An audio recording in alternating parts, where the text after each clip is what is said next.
Can this set break through the terrible design decisions of Generation 6 and actually provide something fun and interesting? Hold that thought for a bit. Hey guys, this is gimmick. Welcome to another Pokemon trading card game history video. We're on to Breakthrough, the fifth last set. It's hard to tell with these things. It's one of the later sets into Generation 6. We're like 2/3 of the way through now.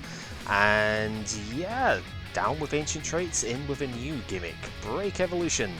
So Pepper kind of caught me on to something. Like, I didn't play Generation 4 before we did the history series here, so I didn't really realize just how many parallels there were between like Gen 4 and Gen 6 stuff in terms of some of the design here.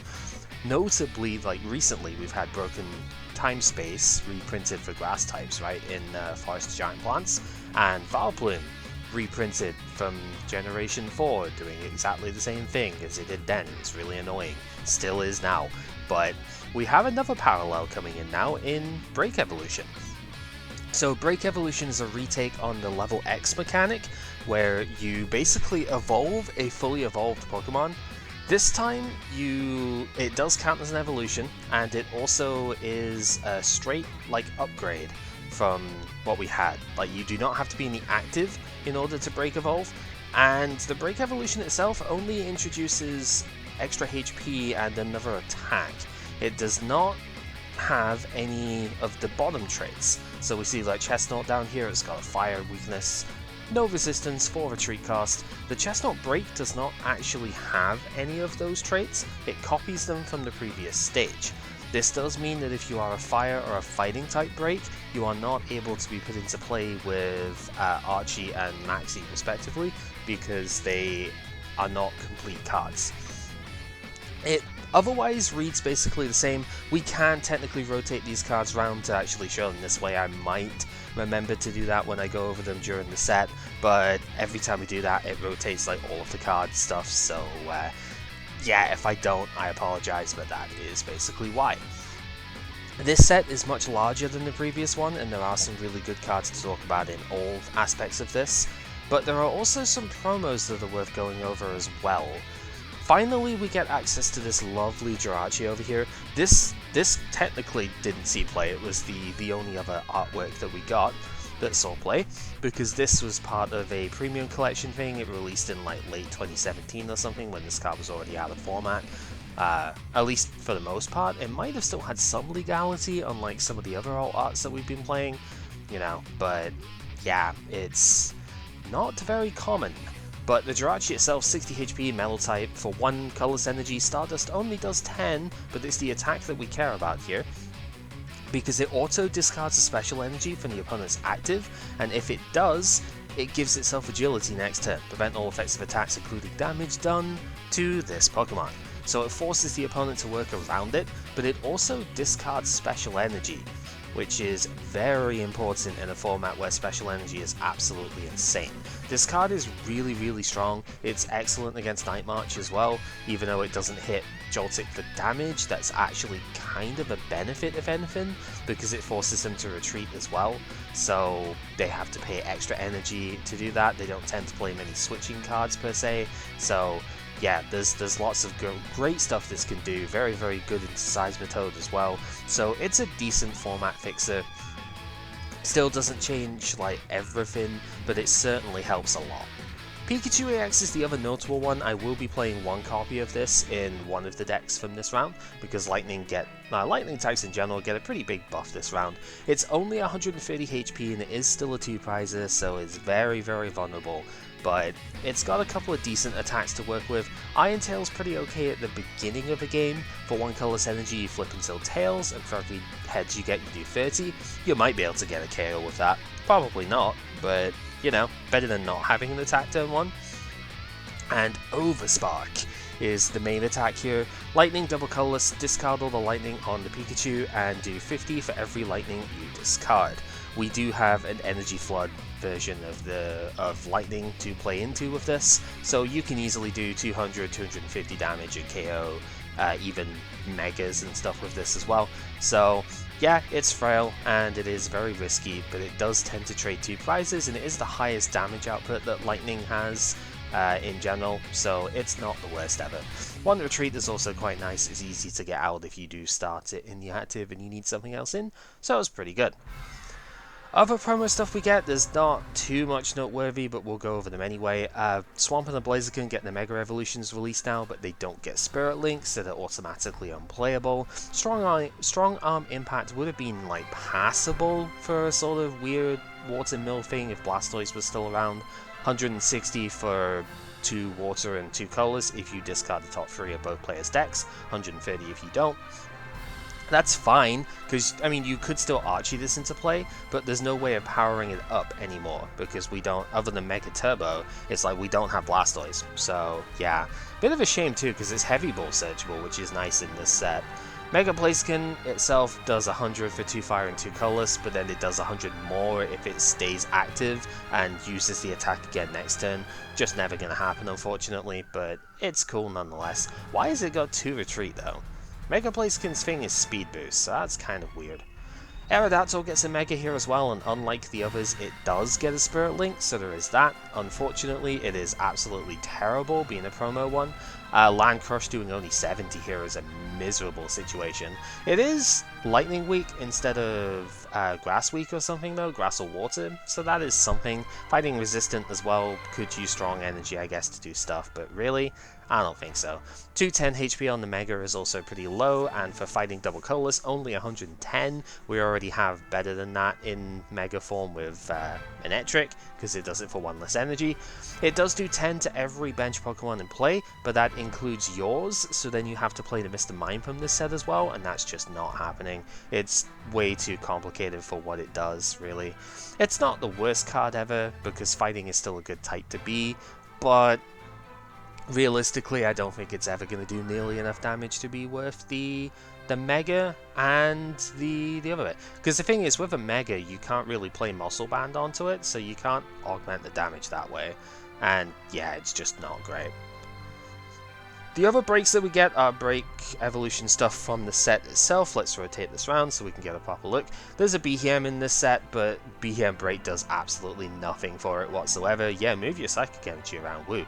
3 Psychic Energy to do 100 damage on effectively a stage 2 that you can't Rare Candy? Nope. Noctowl break. The Noctowl in the set is actually kind of interesting. It does damage for every item that's in the opponent's hand. Night Scan goes 1 further and does 30 extra, 60 base, 30 extra damage for every trainer that's in the opponent's hand. 3 colorless energy to do that, so a little bit tough to charge, but it can do a lot of damage, and Ninetales is a thing. There is a deck in that sort of aspect. Like, not even Ninetales, Noctowl Vileplume is the potential thing there. So, yeah, there's something to it, but whatever. And then the Empoleon is neat, but we've lost Diving Draw Empoleon, and the Empo from this set is really not designed as an attacker. 170 HP is pretty huge though, but again, it's effectively a stage 3 here. So that's a pretty big detriment to it. Emperor's Command is quite powerful though, water colorless to do 30 for every Pokemon the opponent has in play, so it's kind of like an inverse Rayquaza. That's fine, but it's not that special in the end, unfortunately. Cool idea though.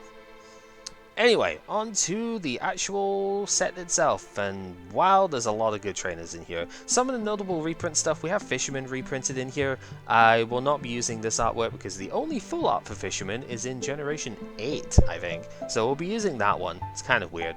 Floatstone gets a reprint here, so I guess boo in a way because it makes Vileplume and Trevenant a fair bit better, but also yay because it makes so many other things better as well, including a couple of things in the set. So yeah, overall probably good. Heavy Ball gets a reprint in here, which is fantastic. Being able to search for top end cards is really nice, so that's good. Judge gets a reprint in here, so we do have a little bit of disruption now. We'll definitely be seeing this, at least before N comes out, so there's that. Professor's Letter gets a reprint in here. This is just for legality's sake later on, so it's going to stay in the 2017 format as well, which is really good. Skylar gets a reprint in here, so we get access to that again. Skylar doesn't get her full art until next set, but we'll get into that one and when it comes in. Super Rod gets a reprint in here, which is really solid. It's a nice, like, we do get Energy Recycler and Sacred Ash in this in this era, but it is just nice having 3 in any combination. I generally prefer this because usually I want to be able to get both types of card back, and playing 1 each of Recycle and Sacred Ash is just annoying, so yeah. And then finally Talmant gets reprinted. The second and only print this card gets. Night March still would like to play 1 copy of this, and I guess anything that's price sensitive, if they can fit it in, would like to get it, so yeah. Rainbow Energy also gets reprinted in here. That's more for the future. I think Rainbow Energy is evergreen until Generation 8 anyway, so yeah, it's kind of whatever. New trainer cards though, because there are quite a few of them. Assault Vest is one of the 2 tools that Entei gets in the next couple of sets that actually make it incredibly solid. It reduces damage from Pokemon that have special energy attached to them by 40. So Entei is the obvious example because it's a basic that can attach 2 tools. If you had 2 of these on, any opponent that uses special energy does 80 less damage to you, which is absolutely absurd as far as damage reduction goes. But even just in general, because special energy is so prevalent right now, a lot of decks are going to be hitting that minus 40, and 40 damage reduction is pretty insane. This is generally an upgrade to Hard Charm for the exact format we're in at the moment, although you certainly can still make an argument for Hard Charms instead, so it depends what you're expecting to go against. Most of the time special energy is going to be involved though, and it will force the opponent to change their game plan if you run this, so good stuff there.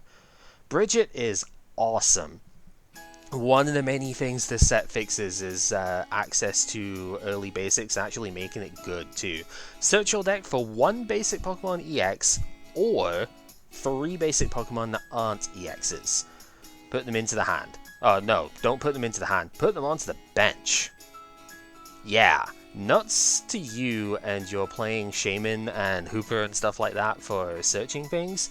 This just straight benches them. I actually kind of forgot that fact, so that's something to keep in mind when we actually like play the card, because yeah, searching for Shaman does not work with this. It does not draw you cards when it goes directly to bench. So actually completely awesome design for the thing here, and it doesn't work for stuff like Night March to discard them either, because they will again just go straight to the bench. So yeah, brilliantly designed card for the format. Really happy to see this come in.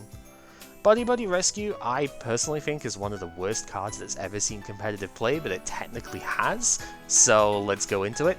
Each player puts a Pokemon from their discard pile into their hand. The opponent chooses first. Yeah, I hate this card. Giving the opponent a Pokemon back is almost never a good thing. Just giving them extra options. It goes straight to the hand as well, which is absolutely awful. And yeah, it's dumb. But it's all play because it can get any Pokemon from the discard pile into the hand. So unlike, say, Revive, which just puts it to the bench, you could get back, say, a Shaman that you discarded, or you could get an Evolution back or something like that. So it's all play. Doesn't mean I like it, though. Giovanni's Scheme is very interesting because we don't tend to see this type of card that often, but when we do, they're generally relatively powerful. It's a supporter that gives you a choice of which effect you want to play. You either draw until you have 5 cards in your hand, which admittedly not super strong, but you know, sometimes you do just need to draw some extra cards and you run your hand down because items, blah blah blah, so could be worse. Or during your during this turn, your Pokemon's attacks do 20 more to the opponent's active. That 20 actually can matter quite a lot too.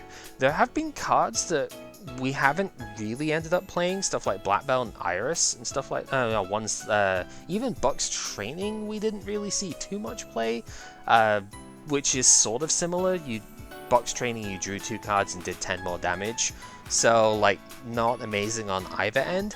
But this one, 20 extra damage is decent, but the draw option in the early game is also incredibly good. So the versatility of this card is good enough to make it a one-of in a few decks at the very least. I'm going to be playing it this round because I'm going to play Gallade as one of the things. We'll get into why later on. And yeah, solid enough card. Heavy Boots, not Heavy Duty Boots, they were not printed until like 2 gens later. They still don't have a card actually as far as I know. Huh. Heavy Boots, if the retreat cost of the card it's attached to is 3 or higher, it gains 20 extra HP and cannot be confused. Yeah, Situational Giant Cape, not usually the sort of thing you would want to see, but specifically Machamp EX confuses itself when it uses its second attack, which is first attack even. It's like 20 for a Fighting in the Colorless times the number of damage counters that you have on yourself, then you confuse yourself. This prevents you from confusing, so that's not too bad, I suppose. Parallel City, absolutely intense card over here. This is the first of 3. It's like a little gimmick that they do for the next 3 sets of introducing a stadium that is not just one global effect. It affects both players differently. The red side, as you can see down here, if it's pointing towards you, your water, grass, and fire Pokemon do 20 less damage after applying weakness and resistance. If we rotate the card around here, as we do, the blue side is the more devastating one.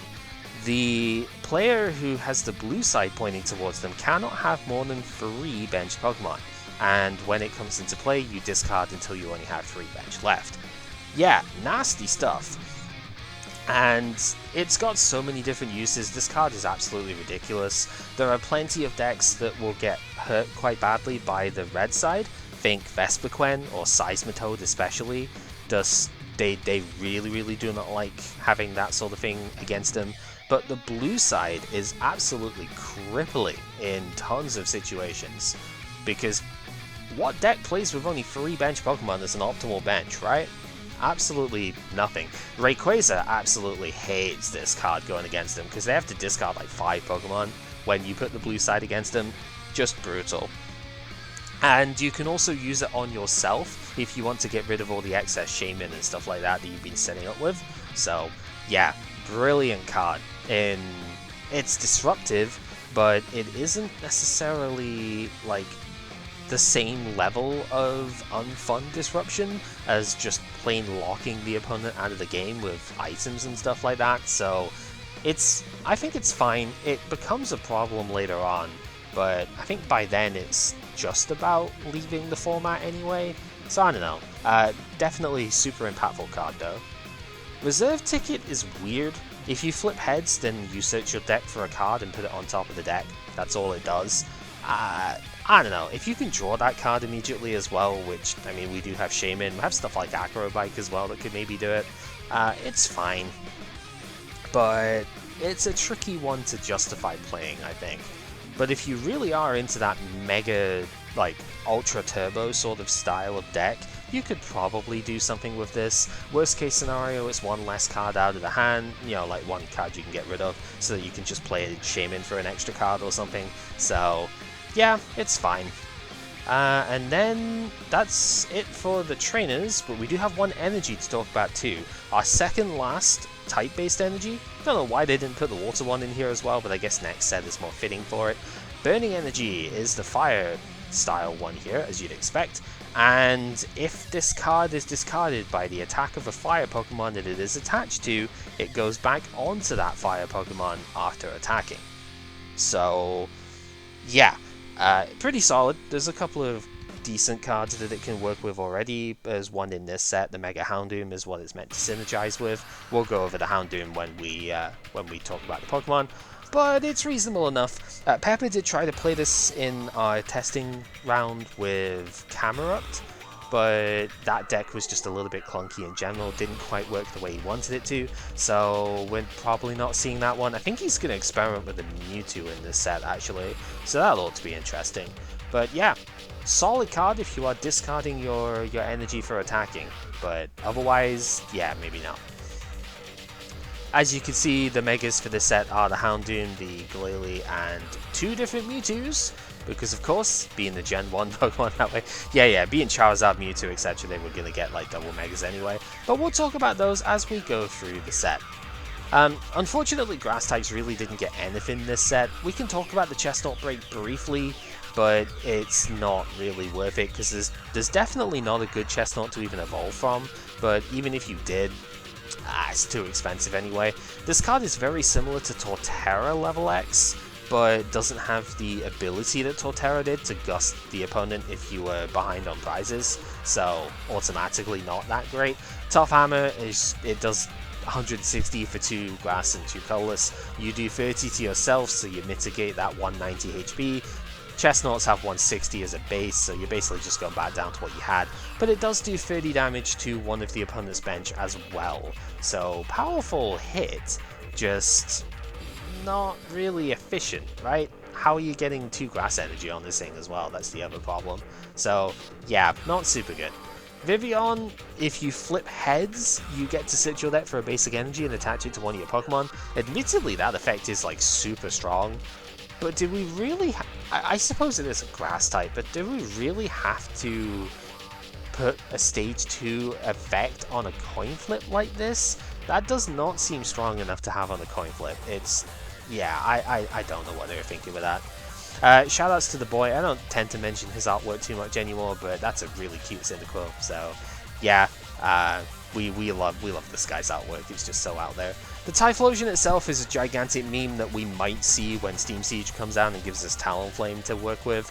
150 HP, free energy retreat. You could Heavy Ball Search this, I suppose. The main attack, although Flare Destroy is pretty good too, but the main attack is Massive Eruption. For 1 fire, discard the top 5 of your own deck. For every energy card you discard there, do 80 more damage. So caps out at 400 if you manage to max out. We do have Energy Recycler, and we now have Super Rod and stuff as well, so there's certainly ways that you can allow this to hit like free energy. 3 is the magic number that you need because 240 KOs everything, so yeah, it's possible, just very gimmicky. Flare Destroy also just takes like free energy, so even though it's the same attack that Typhlosion Prime had, it takes too much energy, I think, to really do it, and you've got to discard energy on this as well, so yeah, it's all about the Eruption. Strong card, just exceptionally difficult to build around.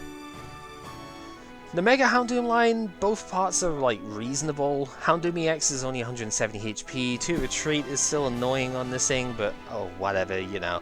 It's got okay attacks. Melting Horn for a fire discards the top 2 cards of the opponent's deck. This has been used in a mill deck in the past, so yeah, Houndoom Mill was a thing. I think it won, like, or it came in a top place in one of the lower divisions in like Nationals or something, so that's kind of cool.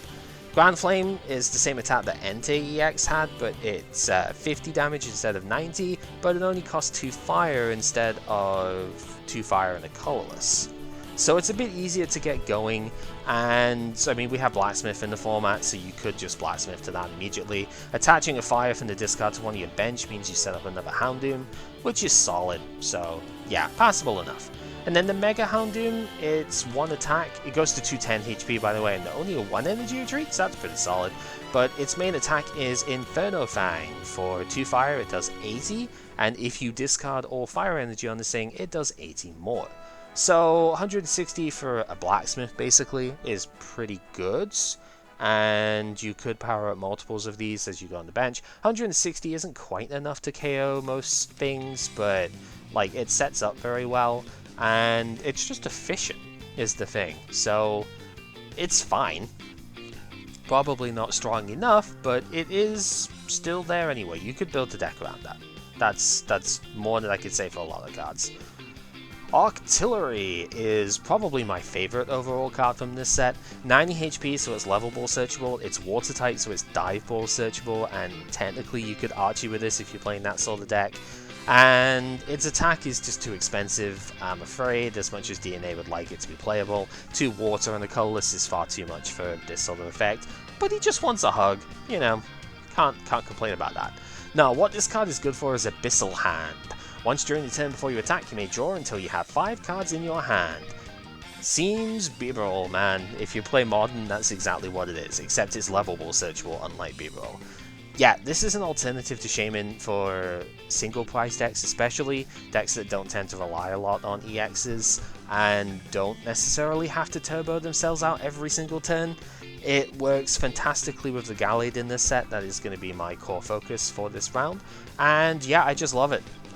It enables a lot of single price stuff that otherwise would be very difficult to play, so super keen to have it around. Lv.X is kind of interesting, 170 HP, 3 energy retreat, so it is heavy ball searchable, just like the Mega is actually. And its first attack is bad, just paralysis on a coin flip, but sometimes you need that sort of thing around. Instant freeze is what's actually good here though. For 1 water and 2 colorless, it does 50, but if you match the opponent's hand size, it does 100 more. 150 for free energy on an evolving EX is actually really cool. And we did just get Judge in this round, so it is very possible to match the opponent's hand size without too much issue. So that's fine, pretty solid. No pun intended, I suppose, because it is an Ice type.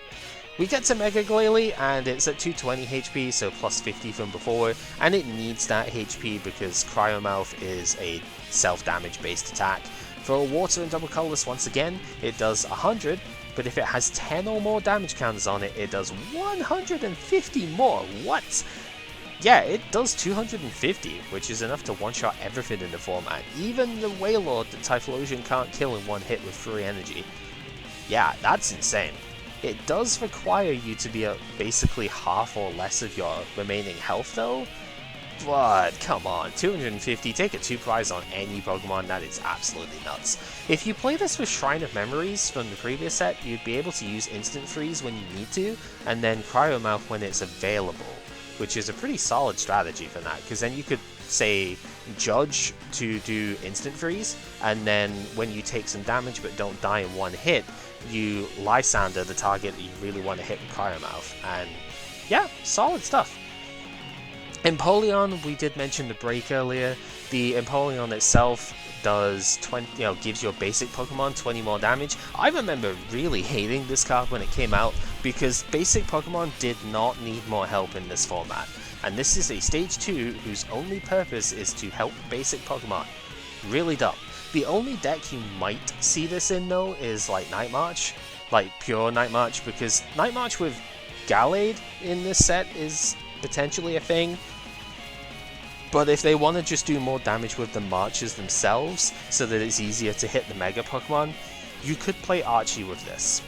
And it isn't a terrible variant, but the actual Empoleon itself doesn't really do damage. 70 for 2 energy is not like doing anything. And if you play the break, then you can't really Archie for the Empoleon. So yeah, it just gets confused really. So yeah, it's fine. We have a King Gambit in Modern, which does 30 more damage for basic Pokemon, and that doesn't see any play either. Partly because evolutions are too strong nowadays, V-Star, V-Max, etc. But yeah, it's just not really worth it. To play a stage 2 in order to do this effect, no. To Archie it, maybe. Probably not going to see play for us though. Nothing else in the water stuff really does anything here, so let's go on to the Raichu, because there is a Raichu break as well.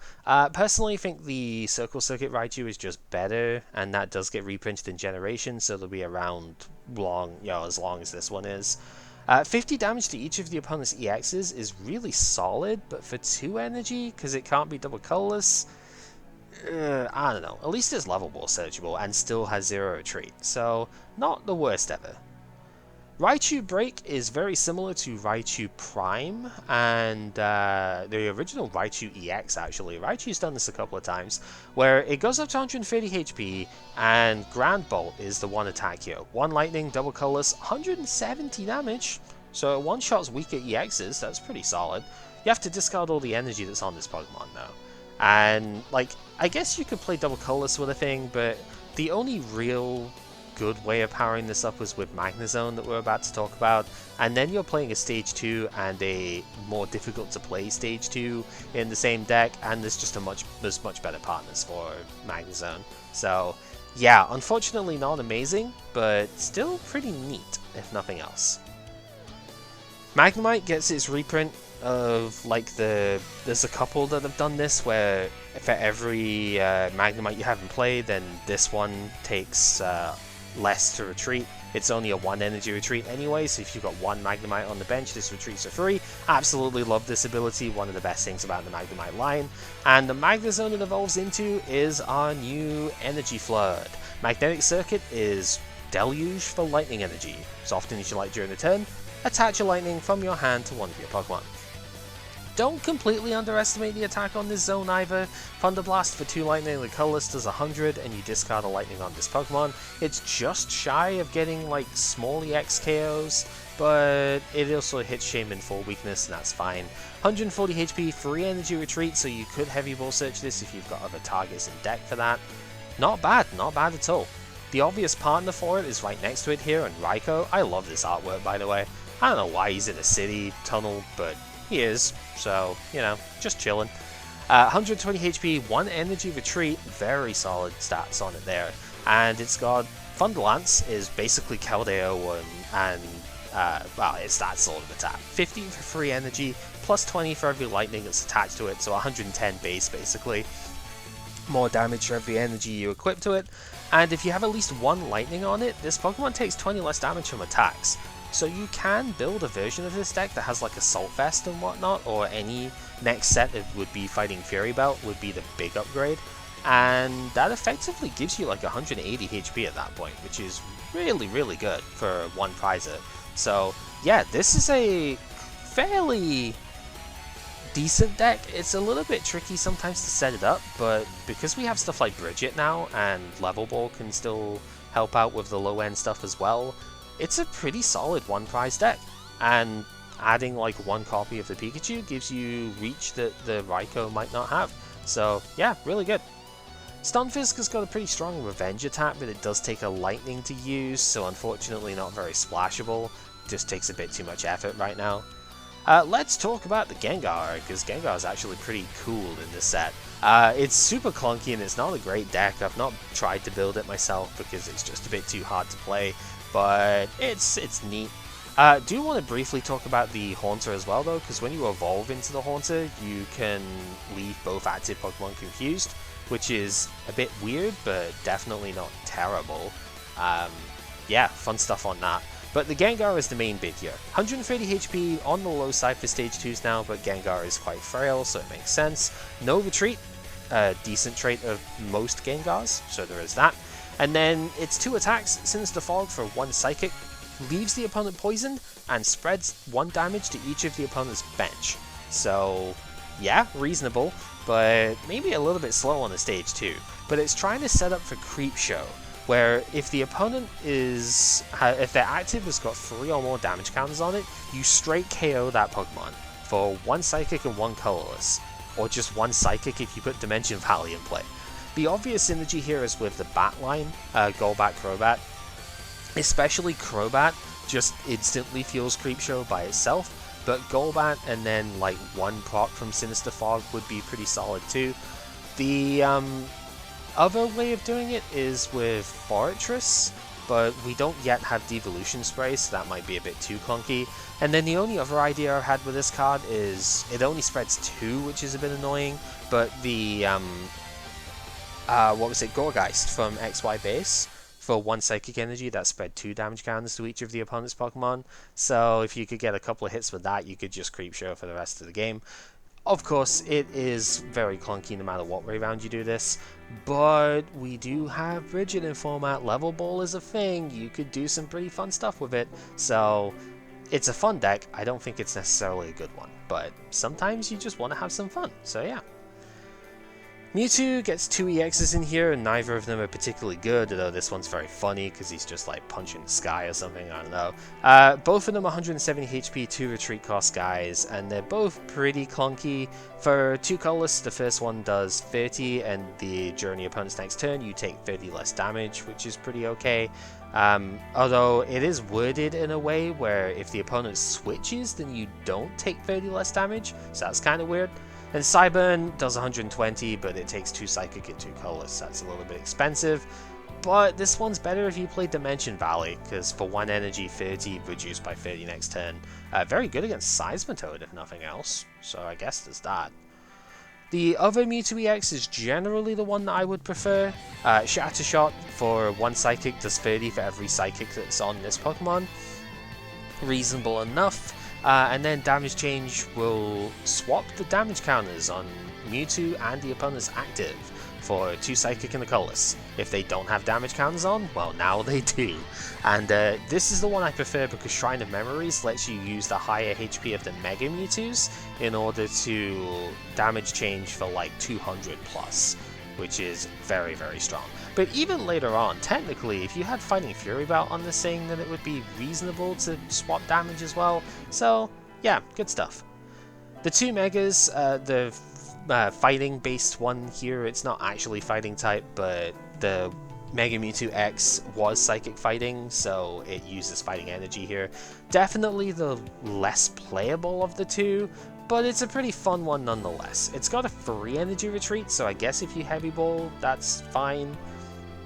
230 HP is the much bigger of the two, and its attack is solid, it just takes way too many different energy here. For 1 Psychic, 2 Colorless, and a... no, 1 Psychic, 2 Fighting, and a Colorless, Vanishing Strike does 150, which is really not very good. But, if there is any Stadium in play, it does 50 more, and is unaffected by resistance or any other effects on the opponent's active Pokemon. 200 is a lot more solid. 200 that goes through damage reduction is incredibly good. If you can just buff this once, hitting to like 220 and whatnot would be really, really strong. Pell said he used this with like Faded Town, but then you're cutting into your own Mewtwo's HP, which is really weird, so I don't know about that one. If you play this with Dimension Valley, then free energy is all you need, and I think that's probably the way to go. Or you play it with Shrine, like you probably mix the two. You play it with Shrine so that you can damage change as well. Use that massive HP total just to tank a fair bit, and that's reasonable as well. The Mega Mewtwo Y is the more playable one, and I think this is probably what Pepper's going to end up playing. I don't really know, but he's had some time to work on the deck, I suppose, so we'll see what he does. 210 HP on this one, so on the frailer side, but matches stuff like Manectric at the very least, which is playable, and Gardevoir, so yeah, it's not unplayable, just frail for a Mega, I suppose. But Psychic Infinity, the one attack that it has, is crazy. 2 Colorless Energy to do just 10 damage, but it does 30 more damage for every energy that's on both active Pokemon. It does not hit for weakness though, which is a huge difference. Like, they did not just reprint X-Ball, but better. It doesn't hit for weakness anymore, which means it cannot hit itself for weakness, and also means it can't hit a fighting type for weakness, so you've still got to hit a lot of damage on Lucario. Base damage on this at absolute minimum is 70, but of course it scales very quickly for every energy that both of you have on you. Most Pokemon need between 2 and 3 energy to attack, so realistically the minimum damage you're expecting off of this is somewhere around about 130. It's 160 if they take 3 energy, so you can start, you know, like 4 energy on this thing's probably enough to KO anything that's actually attacking, which is really good. And of course, with Shrine of Memories, you could use damage change with this as well. It's pretty solid. Should note, damage change becomes a 2 Psychic Energy attack at that point, which is really not that difficult to pay. So yeah, solid card. Mismagius is only really being noted because it's a level ball searchable red card. Not even red card, it's a reset stamp. When you evolve one of your Pokemon with this Pokemon, you may force the opponent to shuffle their hand back into deck and draw a card for every prize card they have left. So yeah, reset stamp before it came into play. We don't have N yet, so technically this would be like an interesting disruption card, but I think getting out in the right situation is just not going to work, so yeah, not amazing. Cresselia is weird because its ability name is My Way. I don't know why. If there's a Stadium in play, it has no retreat cost, and it's got 110 HP, so I think I have seen this as like attack at times because Stadiums are so prevalent in this format. So it doesn't matter who's got the Stadium in play, so long as there is one, it's got no retreat. And it's a relatively bulky thing. Zero retreat basics, especially single prize basics, are kind of unheard of during this era. It's like Holutra and that is it. So it can be playable just because of that. The Behem, because there was a break, I might as well mention it, is lovable, searchable. Psybeam is terrible, like 2 Psychic for 50, and it does at least auto-confuse, but yeah, really not great. Mind Bullet is at least sort of interesting. For 1 Psychic, it does 20 to one of the opponent's Pokemon for every energy that Pokemon has on it. So, sure, I guess. I don't know, not really too impressed. Marowak, unfortunately, isn't amazing, because the break is actually kind of good, so yeah, a bit of a shame, but we do get a better Marowak in like, I think it's next set, so look out for that one, I suppose. Bone Windmill would be pretty reasonable as a hit and run attack if it didn't have to be an EX you were fighting to do the run part of hit and run. But Marowak Break is at least interesting. For 1 fighting and 1 colorless energy, this 140 HP break does only 20 damage, but it does 40 more for every prize the opponent has taken. I think we actually have this attack, or something very, very similar to this attack in current standard with Shaman V-Star. So V-Star does a bit more damage, but it's the same idea here. This stacks up pretty quickly. It's like 100 for 2 if the opponent's only taken 2 prizes. And it caps out, the opponent taking 5 prizes, it caps out at 220 as your final swing. Not bad for a 140 HP dude in fighting that also hits for 2 energy. So yeah, respectable. We just need a better Marowak for it, which we'll get later on. Piloswine's funny because Gathering Footsteps does more damage for every colorless in the retreat cost of your Swinub line. The Swinub itself is only a 1 energy retreat, but the Piloswine's a 2, and the Mamoswine is a big old 4, but there's a bit of a stadium conflict at that point. You want to play Shrine of Memory so you can use Mamoswine to do the attack, but you want to play Aqua Secret Base so you can increase the retreat cost of all your guys, so you get more damage out. But you can't do both at the same time, so yeah. Mamoswine itself, unfortunately, not very good, so we're not going to bother. What we are going to bother with, though, is Gallade, because this card is amazing and is what Maxie's Hidden Ball Trick was waiting for to actually be playable in Standard. 150 HP on the higher side for Stage 2s, pretty good for 1 prizer, and its attack and ability are both insane. Premonition, once during your turn, you may look at the top 5 cards of your deck and put them back on top in any order. Yeah, Terraforming. We haven't had that sort of effect that strong in quite a while. Pokedex on an ability, pretty good. Sensitive Blade for a double colorless does 60, but if you've played a supporter card during your turn, it does 70 more damage. 130 for a DCE, just by playing a supporter every turn. Absolutely stellar. And you can see the synergy between this and Octillery now. Octillery draws until you have 5 cards in hand, so you play the Gallade, you rearrange the top cards of your deck, and then you Octillery for the cards that you actually want out of those top cards. Fun, very, very fun deck, single prize stuff, surprisingly powerful into just about everything, and yeah, it's really good. We'll be seeing it paired against the Dark stuff in this round, because Dark actually gets a couple of really good cards in this set, despite only having like 7 total. Yeah, pretty solid. Both Zora are decent in their own right. One of them auto-confuses the opponent. This is the one I generally prefer, but the other Zora, if you have 1 Dark Energy on it, just discard. It doesn't even discard it. It reveals a random card in the opponent's hand and shuffles it back into the deck. Fine, but most of the time the opponent's going to be able to play out of that, so not super great. Both of them have got Dark Edge, but nobody really cares about that. What we care about is Zoroark.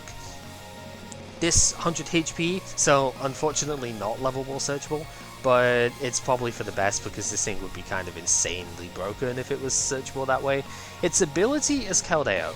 Once during your turn, if it's on the bench, you may switch it with your active. Stand in instead of rush in, who cares, same thing. Mind Jack for a double colorless energy does 10 plus 30 for each of the opponent's bench Pokemon. So it's even a really good attacker in its own right too. Mind Jack will generally cap out at 160, but if the opponent's playing a Skyfield deck, it'll cap out further than that, which is ridiculous. 2 energy retreat, so just the same as the Keldeo, but we did get Floatstone in the same set, so that was fine. But we also have a break evolution for Zoroark. This guy has 140 HP, and it also has Foul Play. So just like the original Zoroark that we played all the way back in Black and White base, you get to copy one of the opponent's active's attacks. This time though, it costs 1 Dark instead of double colorless like it did before. Honestly, it'd probably be better if it cost double colorless, but for just 1 energy being able to Foul Play is pretty solid, so we take those. Yveltal is also really good in this set. It's 130 HP basic, 2 energy retreat. That actually does matter because you can't Floatstone this thing, because Fright Knight as an ability, if it's the active Pokemon, no tool card has an effect in play. This means Spirit Links no longer grant the opponent a Mega without ending their turn. So that's the main use for it right now. But it's really good just in general. Prevent Floatstone from being a thing, prevent Hard Charm from being a thing against the Yveltal, you know, all sorts of funky stuff. Pitch Black Spear is a decent enough attack. You do kind of need a good attack for this to be truly amazing. For one darkened double colorless, it does 60, and then 60 to one of the opponent's benched EXs. Those Shamans on the bench are no longer safe, so good stuff for all around for that. Obviously, if you play this with the Zoroark as what Sai is going to do this round, then you get to play with the Russian, or stand-in as it is, and this can have a Floatstone. Yveltal's no longer active, so you can just retreat where you need to. So yeah, really, really good stuff. I don't think it actually saw play, but this Bronzor's got 60 HP. It is a 2 energy retreat card, so that's probably why. The 50 HP Bronzor does have a 1 retreat, but is more vulnerable to like a Muscle Banded Oblivion Wing or a Quaking Punch or something, so I don't know. Payback is also a funny attack. For a double colorless, it does 10 plus 60 if the opponent's down to 1 prize left, so I could see some stupid situations where that wins the game. I don't know. Mr. Mime is back. Bench Barrier is back. It prevents your own bench damage as well, so that's where the Aerodactyl Mega combo comes in, but Mega Aerodactyl's not good enough anyway, so nobody really cares. Florges is like really close to being great. It's just the whole line is far too frail is the problem. Like 30 HP basic, 70 HP stage 1, 110 HP stage 2. But this attack is insane. This attack is like nothing, but the ability is insane. Each of your Pokemon's attacks cost 1 fairy energy less, yet reducing colored energy cost? Yikes. Yeah, if you get a couple of these in play, then you can start doing, say, Xerneas EX's X-Blast for a double colorless, which is busted. But again, very, very frail stage 2s, super clunky to get them out. Yeah, just no. It does have a break evolution that puts it up to 140 HP, you know, the same amount of HP that Zoroark had and Marowak had as stage 1s, so blah. It's only got an ability, it doesn't have an attack, but once during your turn before you attack, you may heal 30 and remove a special condition from your active Pokemon. Yeah, just no. For effectively a stage 3, that does absolutely nothing, so yeah. Keep an eye on this Xerneas. It's not good at the moment, but it will be good at the end of the format in Steam Siege in the aptly named Rainbow Road deck. This 120 HP stage 0, it's a basic Pokemon. It's mostly here for Rainbow Force. For a Fairy and a double colorless, it does 10 plus 30 for every different type of Pokemon on your bench. Steam Siege is one set introduction of like dual type Pokemon, so you can actually get this to hit mega numbers at that point, which is really good. And there's a Xerneas Break that comes out by then too, which also helps with a different attack as well. Power Creation is at least fun. For 2 Fairy and 2 colorless, it does 80, but if it was healed this turn, it does 80 more. I don't know how you're going to get damage on Xerneas in the first place though, like Team Magma Secret Base maybe? Seems bad. Haxorus is like close to being good. None of the dragons. I think that's actually like the last truly good Pokemon in the set, but there's a few interesting ones, so we'll go over them anyway. Haxorus is almost there. For double Dragon Energy, Dragon Pulse does 130, but it does discard the top 3 cards of your deck, and for a stage 2, that is really rough to go on. It does have Dragon Dance, so if you could manage to stay in for a turn, you can do 100 damage, as long as Haxorus is the active Pokemon, like you do 100 more damage of every attack. That turns Sharp Fang into 1 colorless 160, which is insane. But the problem, it's just that it's a stage 2, and if the opponent forces it out with like an escape rope or something, not to say nothing of Lysander, then you would have to Dragon Dance again to get it going. And yeah, it's a 160 HP guy. We don't yet have Max Potion back in the format, so it's just like, there's just a little bit too much going against it, which is annoying. But it's pretty close. You could probably do some damage with it at the very least. Speaking of fairly close, Noivern is interesting. 100 HP, tuning is whatever, match the opponent's hand size as a shuffle draw, sure, but that's a good attack on a basic, not stage 1. And then Air Slash for a Psychic Dark and colorless does 120 damage. You discard 1 energy from this Pokemon.